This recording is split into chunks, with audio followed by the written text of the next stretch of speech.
SARS-CoV-2 is a new strain of coronavirus that emerged in Wuhan, China in December 2019.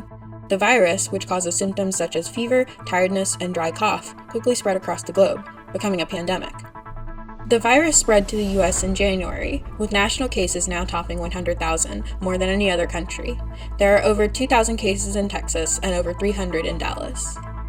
The outbreak has resulted in travel bans, university closures, and city lockdowns. Neuroscience senior Madeline Hale was studying abroad in Spain when President Trump issued a travel ban on several European countries. He had previously emailed me and anyone abroad saying that if your country was moved to a level 2 by the CDC, then you would have be ordered to return.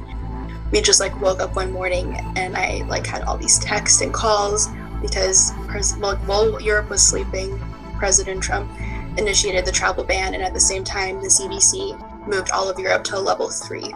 Spain has over 5,000 deaths from coronavirus.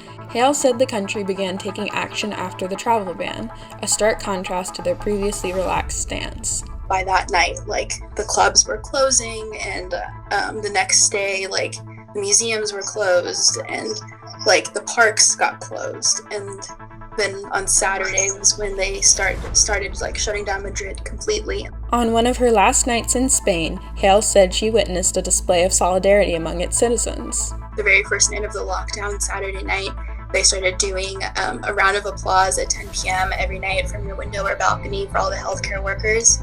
And that was just cool that I got to stay and be a part of that. Hale left the following Monday and said she experienced minimal screening upon landing at DFW Airport and wasn't screened at all while leaving Spain.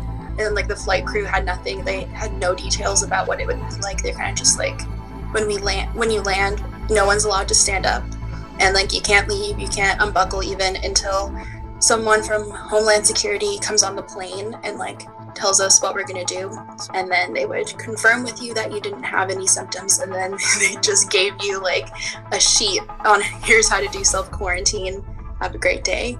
Passengers were not screened for temperature, and Hale has been self-isolating since her return and said she hasn't experienced any symptoms.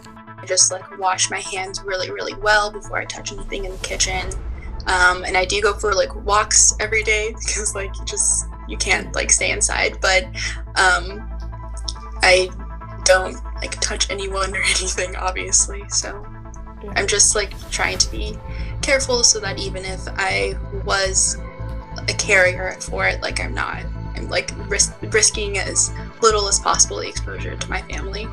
At the time of her interview, Hale was 10 days into isolation. She said that although she'd been looking forward to the trip, she felt lucky to be able to continue her study abroad classes online and have her family by her side throughout her isolation. Have you been impacted by COVID-19? Email us at editor@ugdmercury.com.